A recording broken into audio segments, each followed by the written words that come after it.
I was involved in a very unhealthy lifestyle, drugs, crimes, and just making a lot of unhealthy choices. I did that for almost 30 years. I am a divine miracle.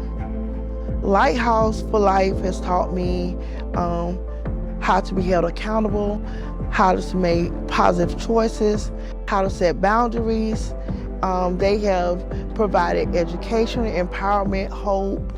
They have supported me mentally, emotionally, spiritually, and financially.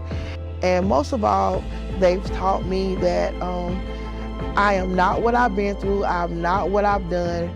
My true identity is in Christ. And there is treasure in your trauma, and there's purpose in your pain.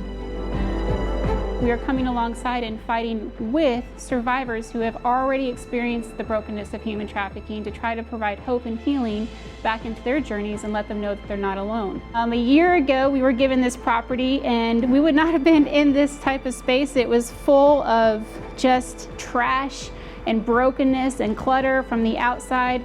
And we claimed this property and have named it the Harbor because it's going to become the hub for our survivor support program.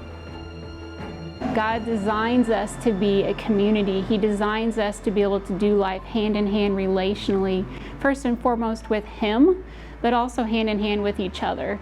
So pray for our staff, pray for our survivors as they overcome obstacle by obstacle by obstacle in their journey of healing.